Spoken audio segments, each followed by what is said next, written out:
Bienvenidos una vez más a Holy Squad Podcast. Hoy hablaremos de un tema muy interesante para las familias y para el reino de Dios. Vamos a hablar acerca del matrimonio. Hoy tenemos unos invitados muy especiales desde Colombia, Pastora Irley y Pastor Ernesto. Entonces queremos aprender juntamente con ustedes y juntamente con nuestra audiencia. Así que pues sean bienvenidos, gracias por estar aquí, gracias de que están de viaje y han venido por un corto tiempo, así que queremos aprovecharlos en este tiempo. Pastores, pues empecemos de una con el tema. ¿Quisieran antes de eso dar su pequeña introducción? Por esta linda oportunidad y por esta linda invitación, considerar nuestros nombres para poder compartir con toda su audiencia este día especial. Pues, no sé si quieres primero saludar antes de entrar en materia. Sumarme la gratitud que ha dado mi esposa por la honra que nos dan de poder participar en su programa. Qué bueno, nos da mucho gusto y nos complace tenerlos aquí. Gracias a unos amigos también que fueron el contacto y quisimos aprovechar, ¿verdad? Creemos, ¿verdad?, en Dios, que tienen sabiduría y que nos pueden compartir parte de su caminar en Cristo, su caminar como matrimonio. Pastor, ¿por qué cree o por qué la Biblia nos marca que Dios instituyó el matrimonio? Bueno, creo que hay dos razones. Primero, un propósito. Y ese propósito tiene que ver con la perpetuación de la raza humana. ¿No? En la orden primaria que Dios le da a Adán y a la Adán mujer, todavía no era Eva, les dice multiplíquese. Ahí hay una razón de ser, ¿no? Es la forma en que se perpetuaría la raza, la creación de Dios. Y la segunda, la corregencia, ¿no? Sojuzguen, gobiernen junto conmigo. De tal manera que el papel de la pareja era prominente y era único además. No existía nada de lo creado que tuviera ni imagen de Dios para hacer corregencia, ni capacidad para mantener la raza, sino el matrimonio. Entonces creo que allí se encriptan, nos encapsulan las razones por las que el Señor dijo con una pareja y de esta manera. Sí, así es. Qué interesante es saberlo y entenderlo porque, pues, usted sabe, allá en el mundo es de vivir sin cada quien por su lado o experimentar, ¿verdad? Si nos funciona, seguimos, si no, no, pero considero que es una idea errónea. ¿Qué piensa, pastora, acerca de eso? Bueno, otra motivo por el cual Dios establece el matrimonio es la compañía. No es bueno que el hombre esté solo, porque Dios no pensó en individuos, sino pensó en familia y en comunidad.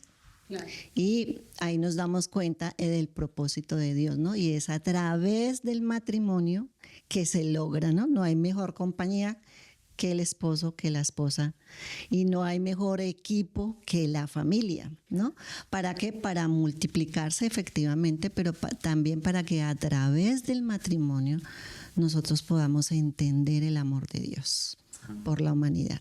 Sí, y quisiera que nos compartieran uno de los errores más comunes que se vive incluso dentro de la iglesia. ¿Cuál es uno de los errores o dos errores que... Horrores que generalmente a veces, ¿verdad?, llegamos a cometer las parejas. Yo creo que uno de los más grandes errores es olvidar la humanidad. Somos humanos. El ser cristianos no nos quita la humanidad. Claro.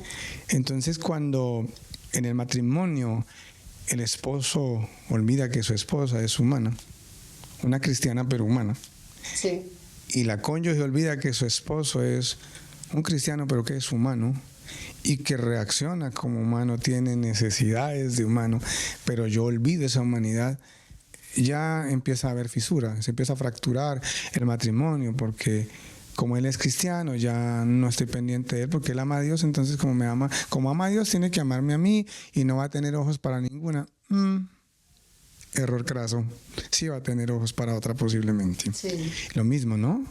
El esposo descuida a su esposa, no la trata como un vaso más frágil, porque ella es una sierva de Dios, no necesita que se le cuide. Pues si tú no la cuidas, otro la puede cuidar. Entonces, creo que ese es uno. Y el segundo es olvidar quién funge como autoridad sobre el matrimonio. ¿Y por qué es importante decir eso? Porque la autoridad matrimonial está en cabeza de quien instituyó el matrimonio. Entonces, cuando yo desconozco esa autoridad y empiezo a dejar que mi matrimonio tenga como autoridad el concepto social, el concepto de la moda, el concepto religioso, el concepto de herencia familiar, también empiezo a generar huecos, fracturas sólidas dentro del hogar, porque estoy acudiendo a quien no debo acudir, estoy siguiendo modelos que no debo seguir. Eso es como que yo compre un carro de marca X y consulte el manual de marca Y. No, así no funciona. No cuadra, es verdad. Wow, para nosotros el próximo año, nos sentimos bien orgullosos. Yo sé que ustedes llevan más tiempo, pero para nosotros el próximo año estaremos cumpliendo en el nombre de Jesús. Amén. 25 años de casados.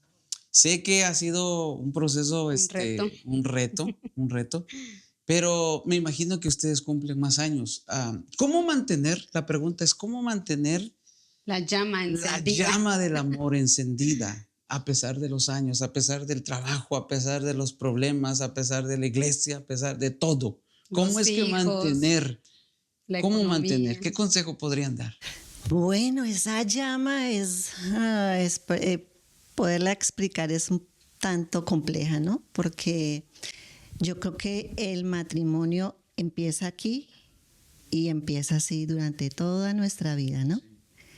Y es un aprendizaje continuo. Y lo digo de esta manera porque nosotros encapsulamos el amor dentro de los sentimientos, lo que yo siento, lo que no siento. Entonces, si yo no siento maripositas en mi estómago, ya no te amo, ¿no? Entonces, todo como que nos vamos o lo encapsulamos en el sentimiento, y es que el amor es una decisión. Entonces, para poderlo mantener, yo debo entender que eso es una decisión, y hoy amanece y hoy decido seguir amándote. Sí. Mañana es otro día y debo decidir amándote. ¿Por qué? Porque todos los días nosotros estamos aprendiendo y nos estamos enfrentando a retos. Somos personas que cada día estamos conociéndonos de manera más profunda. Así que es una decisión. Ya no es solamente emoción, no es solamente el sentimiento, sino que es algo ya más grande, superior. Es una responsabilidad, es una decisión que tenemos durante toda nuestra vida. Ahora sí, ¿cómo reaccionamos nosotras las mujeres con el tema del perdón? Porque yo le tengo una frase, pastor, a ver cómo nos las puede responder a nosotros. Nosotras las mujeres, le digo a mi esposo, es que nosotras, aparte de que somos histéricas, somos históricas. Recordamos lo que pasó en Navidad, en Año Nuevo, cuando nos casamos. Entonces, ¿cómo se maneja el área del perdón dentro del matrimonio? En este caso, para no irnos a la cama enojados. Yo creo que lo primero que hay que definir es qué es perdonar. Porque lo que no es perdonar es olvidar. Eso es falso. Uno siempre se va a acordar de la ofensa del año 1930. O sea que los hombres también recuerdan. El perdón no es un asunto de olvidar o no olvidar, o borrón y cuenta nueva. El perdón no es un concepto. El perdón es una forma de vida. Y es la emulación de la obra de Jesús en la cruz del Calvario. La capacidad de perdón tiene que ver con que el perdón borra la culpa, la cubre. Note el término, la cubre. No es que no hubo culpa, cubre la culpa. Amén. Y ese cubrir la culpa tiene una incidencia directa, ahí sí, en lo que yo siento. Entonces, puede que yo recuerde el suceso, pero ya no me da ese enojo, esa ira, no se manifiesta ese Godzilla que uno lleva adentro, ¿no? De que ya no, aunque se hable del tema. Eso significa que perdonó. Hay gente que dice, no, yo olvido. No olvida. Pues no va a olvidar. Y es más, y cuando le tocan el tema, menos se nota que olvida, porque inmediatamente le cambia el rostro, le aparece el fuego aquí en la cara, cambia la tonalidad, y uno dice, este caballero o esta dama no ha perdonado. Ahora, cuando uno circunscribe el perdón en el matrimonio, el perdón es clave. ¿Por qué es clave? Porque dije al comienzo, en la primera pregunta, somos humanos. Claro. Por ende, nos vamos a equivocar. Sí. Y queriendo ser justos, somos injustos. Y queriendo no ofender al otro, lo ofendemos. Y queriendo no lastimar al otro, lo lastimamos. Si entrevistáramos N número de parejas y preguntáramos, levante la mano a aquella mujer a la que su esposo nunca lo ha ofendido, ahí nos quedamos esperando. Y viceversa, eso siempre va a pasar porque esta humanidad es proclive, tiene esa inclinación a veces a dañar al otro. Pero cuando uno aprende en el Señor el perdón, pues uno sabe que como hay esa posibilidad, soy yo quien gana perdonando, no el otro, porque esa es otra cosa que hay que entender. La gente dice, ¿yo por qué tengo que perdonarlo? O sea, aparte de que me hizo daño, lo tengo que perdonar. Pero el que está allá está contento, muerto de la risa. El que está mal es usted que no perdona. ¿No? Entonces hay que perdonarlo porque soy yo quien gano. Ahora hay que entender que perdón no es como decimos en Colombia, no sé cómo se dirá aquí en Estados Unidos o en México. El perdón no es hacerte el bobo. Claro, sí. ¿A que no pasó nada? No, sí pasó. Sí, pasó. No, el perdón no es ser alcahueta, no.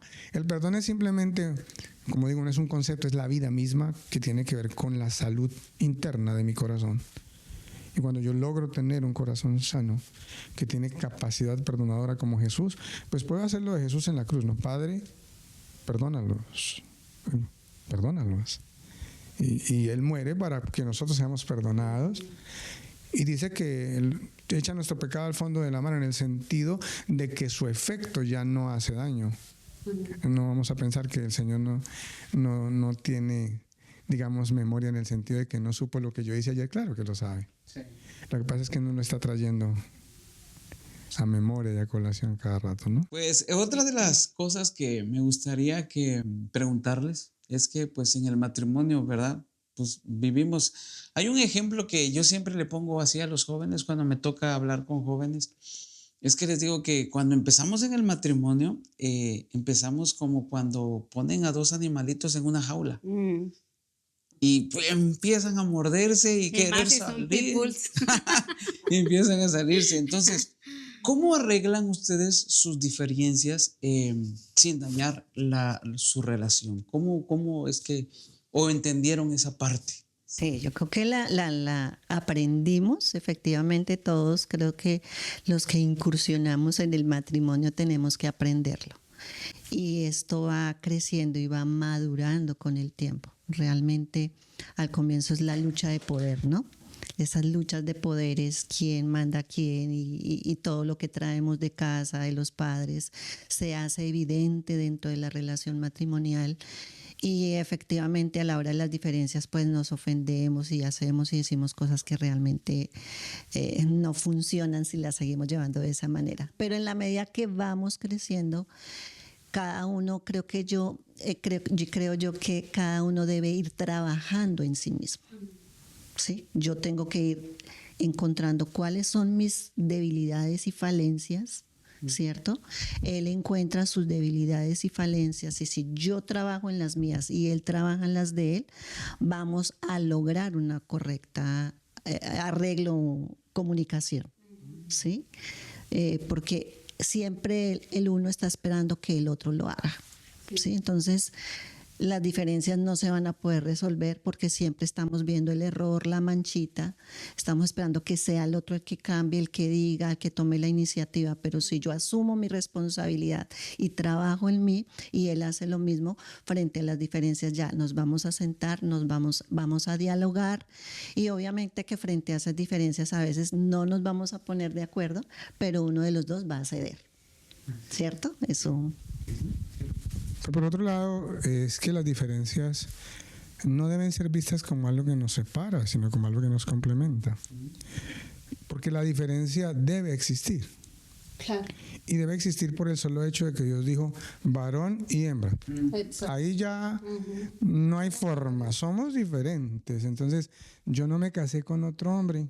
Sí, es correcto. Ella no se casó con otra mujer. Por ende, la primera cosa que nos va a ayudar a resolver las diferencias es respetarlas. Diferencias. Sí. Hay que respetarlas. Claro, respetar esas diferencias ver la diferencia como una posibilidad para complementar, para completar, que al fin y al cabo es lo que traduce del hebreo al español la palabra ayuda idónea. Un igual que me completa y me complementa. Y a partir de esas diferencias nos enriquecemos. Entonces yo tengo que mirar en qué la diferencia de mi esposa me hace una mejor versión y viceversa. Y si es que hay una diferencia que nos está separando, hemos de seguir la ruta que indicaba mi esposa. Bueno, a ver, trabajemos. Y hay otras con las que simplemente hay que convivir. Interesante. Hay que convivir con ellas. Si vamos a ponernos a hacer de esa diferencia un motivo continuo de discusión y de eso, se nos va a ir la vida. ¿Verdad? La vida es una, ¿verdad? Es una. Pero además de eso, pues esto es un pacto de largo aliento. Oye, cuando uno le dicen hasta que la muerte lo separe, uno empieza a hacer cuentas, ¿no? Uno dice, ustedes están a puertas de los 25 años. Nosotros vinimos aquí a Georgia, invitados por unos amigos lindos, a celebrar el aniversario 34. Las bodas de Amapola. Y hay cosas que a mi esposa no le gustan de mí, pero me aguanta 34 años. Y pastora, y va a vivir como Matusalén, ¿eh? Aguántese. Así es que soporte, esto está empezando. Además, si ustedes miran en la Biblia es un libro que emula y saca a flote una riqueza en las diferenciales. Solo miren los 12 discípulos de Jesús. Cosa diferente cada uno, ¿no? Y tremendo equipo el que armó Jesús a partir de esas diferencias. A veces los matrimonios han hecho de las diferencias es un motivo para alejarse, Sí. en vez de hacerlas un motivo para complementarse. Wow, eso es interesante. Escuchar lo que decía Pastor al principio, que cuando empezamos es esa lucha de poderes de que no, Sí. yo, no tú, y el estira y afloja, y no entender eso, que verdaderamente somos diferentes. También otra de las áreas, ahora sí que batallamos de pronto las mujeres, es porque también, obviamente, ¿verdad? Los patrones, ¿verdad? De los cuales nosotros fuimos enseñados y luego nuestro esposo. Entonces, cuando nos unimos, claro, ¿verdad? Y ese es uno de nuestros casos que batallamos, les platicamos tantito, que batallamos porque pues en mi casa mi papá faltó, vengo de un hogar disfuncional. Entonces, si venía yo, según, ¿verdad? Muy empoderada, muy masculina, lo puedo todo. Y sí fue un daño. Entonces, a partir de esto, pastora, pues sí, queremos que usted nos dé un consejo, ¿verdad? Para los matrimonios jóvenes que también hoy en día se están casando. ¿Qué consejo usted le daría a aquellas personas, en este caso, ¿verdad? Que quizás no es porque, ¿verdad? Quieramos venir haciendo daño a las... en este caso nuestros Su esposos, cónyuge.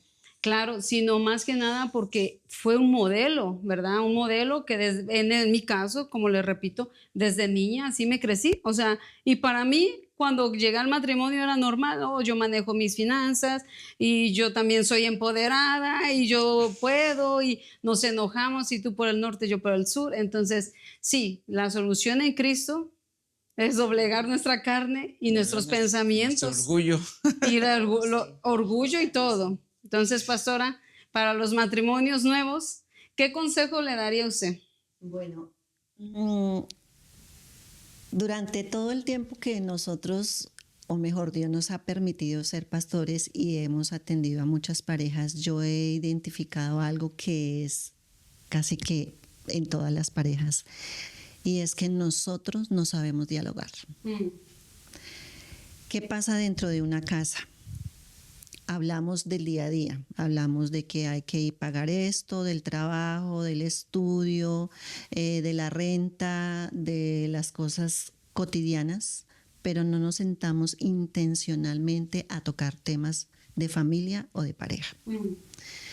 Entonces yo les aconsejaría que desde el inicio, desde el día cero, empiecen a aprender a dialogar.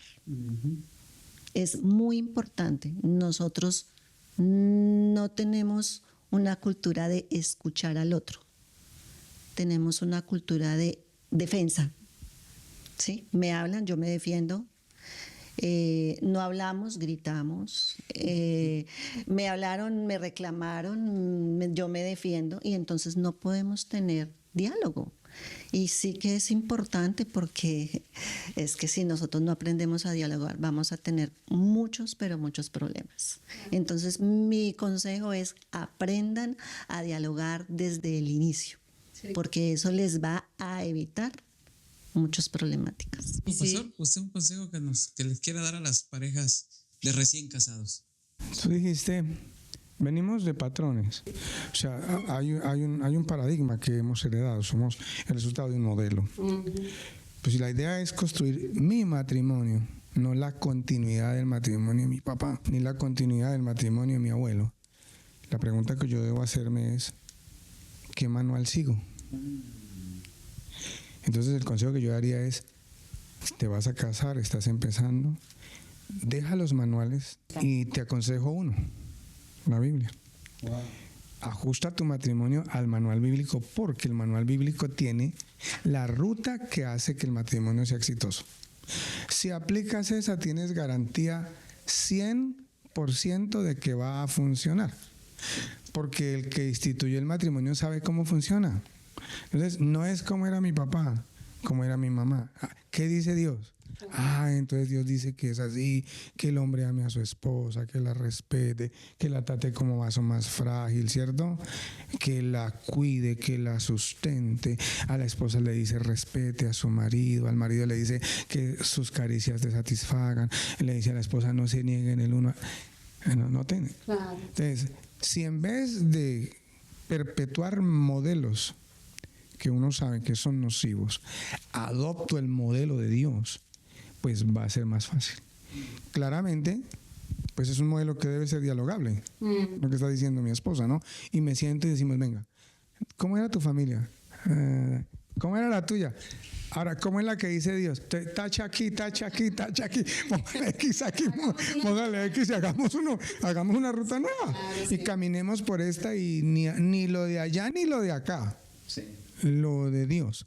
Nos suelen preguntar en las consejerías matrimoniales, pastor, ¿por qué será que mi matrimonio está fracturado, fisurado?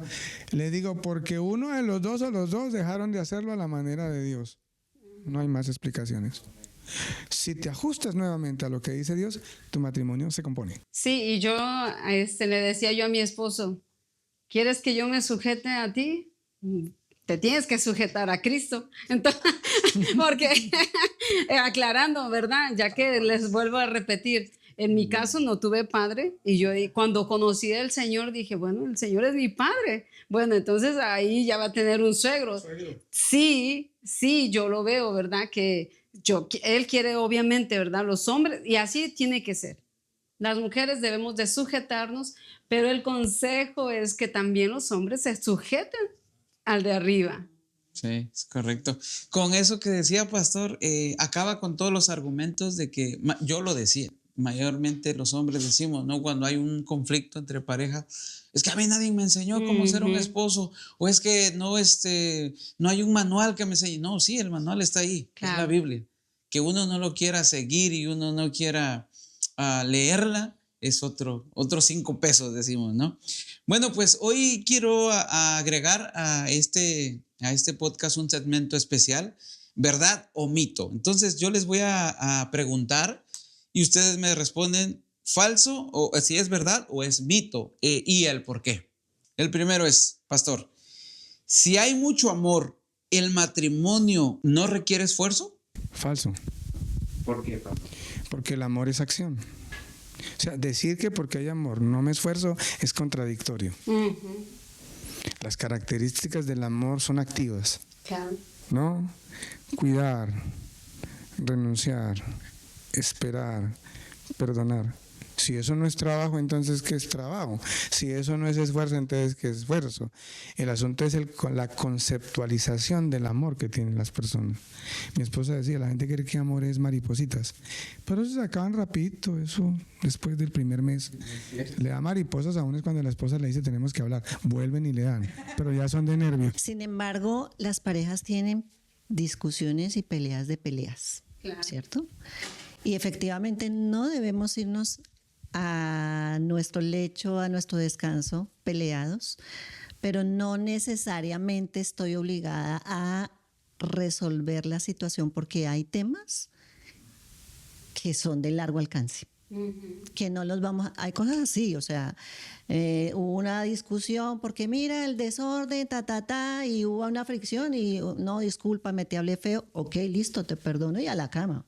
Pero hay otros temas que no se van a resolver en media hora, en una hora, llevan discutiendo 3 horas y ahora nos vamos a acostar, ¿qué vamos a hacer? Entonces, claro, llegó la noche y el tema no está resuelto porque el problema es bien difícil. Entonces, amor, gordita, gordito, no vamos a resolver hoy, no lo vamos a resolver, estamos alterados, llevamos 3 horas discutiendo, no hemos resuelto nada, vamos a dejarlo hasta aquí, vamos a calmarnos y mañana, pasado mañana, vamos a sentarnos y vamos a determinar, vamos a ver cómo vamos a resolver esto. Entonces, dependiendo del nivel, ¿no? Sí, cierto. ¿Verdad o mito? ¿Orar juntos fortalece el matrimonio? Indiscutiblemente. Sí. Ahora, orar juntos tiene versiones. Ven, oramos juntos. O tú estás ahí, yo estoy acá y oramos el uno por el otro. No hay una camisa de fuerza que diga que es que debe ser. No, creo que lo importante es que la oración sea parte de los cónyuges, donde yo oro por ti, tú oras por mí. Tengo el papel de ser el mediador entre Dios y nosotros como pareja. Y creo que hay momentos y temas específicos que sí o sí exigen decir, ven, oramos. Ven, oramos. Aquí tocó, aquí. Sí. ¿No? El matrimonio es un pacto, no solamente un contrato. Efectivamente que es un pacto, ¿no? Mucha gente se casa considerando las posibilidades. Y a mí, antes de conocer al Señor, yo conocí al Señor, o Él se presentó en mi vida cuando tenía 16 años, pero yo recuerdo que cuando yo tenía 12, 13 años, con mi grupo de amigas del colegio, hablábamos del matrimonio y yo decía, yo no me voy a casar por la iglesia. Yo me caso por lo civil, porque si a mí el tipo no me gusta, algo pasa, yo tengo la posibilidad de divorciarme. Sí. Mire ya lo que había en la mente, ¿no? Entonces yo prefiero por lo civil porque es que por esta otro me implica toda la vida y no estoy dispuesta a aguantar, a soportar, ¿no? Pero la palabra efectivamente nos aclara que cuando nos unimos en matrimonio es un pacto, ¿no? Porque lo estamos haciendo delante de Dios, estamos pactando con Dios que esta unión la vamos a llevar hasta la muerte.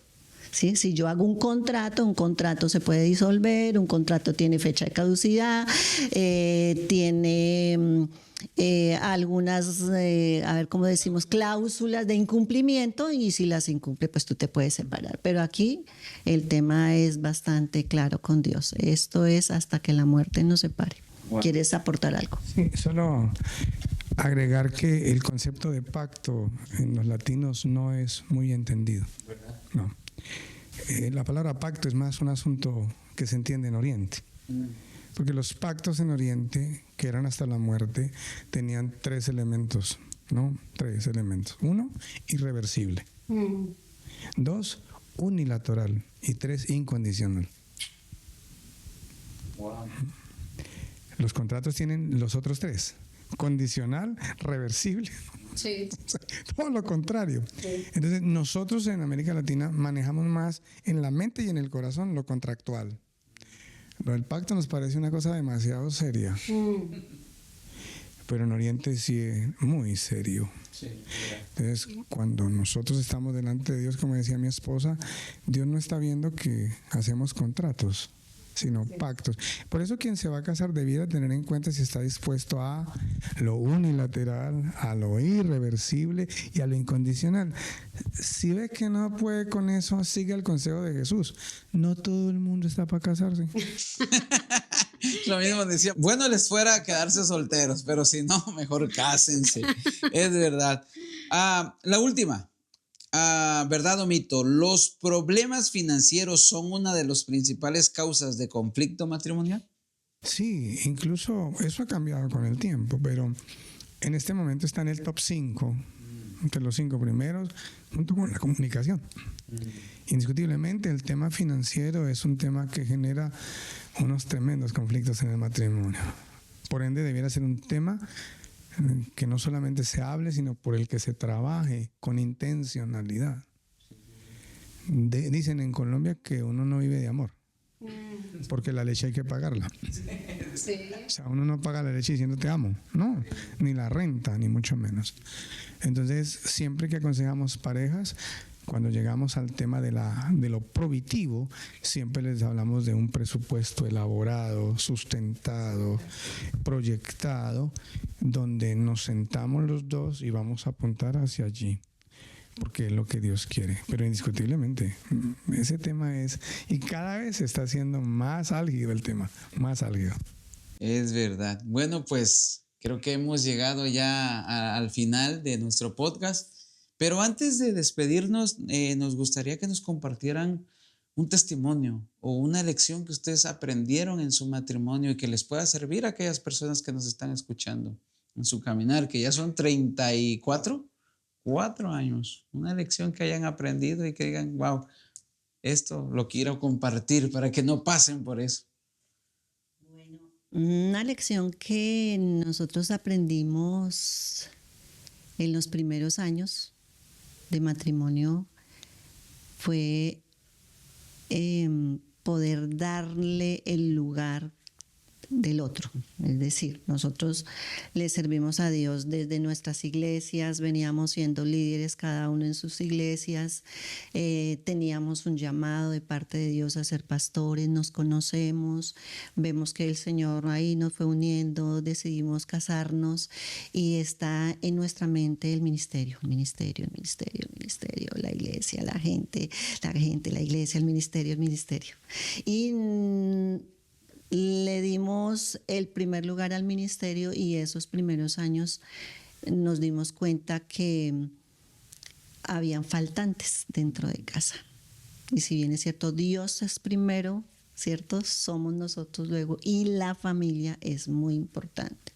Creo que eso lo aprendimos, en mi caso lo aprendimos, lo tuvimos que discutir, lo tuvimos que hablar. Porque nos pasó como creyentes, como siervos del Señor, nos pasó eso. Entonces, siempre estuvo después en mi mente y dentro de nuestros consejos también para la gente, es que es necesario establecer prioridades. Okay. Algo que hemos ido aprendiendo es que el matrimonio no se sustenta en la experiencia, que el matrimonio es algo de día a día. Terminaste ayer, sí, mañana tienes que empezar. Porque a veces hay gente que fue fiel hasta la noche anterior y al día siguiente fue infiel. Wow. Este es un tema de, como la vida cristiana, sí, día a día. Para no perder el gusto por el otro, el respeto por el otro. Yo le digo a la gente siempre, a mí me gusta observar mucho a mi esposa y una de mis oraciones que siempre estuve fue que nunca deje de gustarme. Muy bonita. Claro, nunca deje de gustarme. Y así es, siempre me ha gustado. Ya hasta lo sonrojamos. A veces en las cámaras no se nota, pero estar sonrojado. Gracias por habernos acompañado en este episodio, ¿verdad? Y es un tema bien, ahora sí que de mucha bendición para nosotros y para nuestra audiencia. Que les sea de bendición. Amén. Todos los consejos que nos compartieron los pastores y pues nada, agradecerles. Gracias, por estar aquí sí. y pues nos vemos la próxima. Que el Señor les bendiga.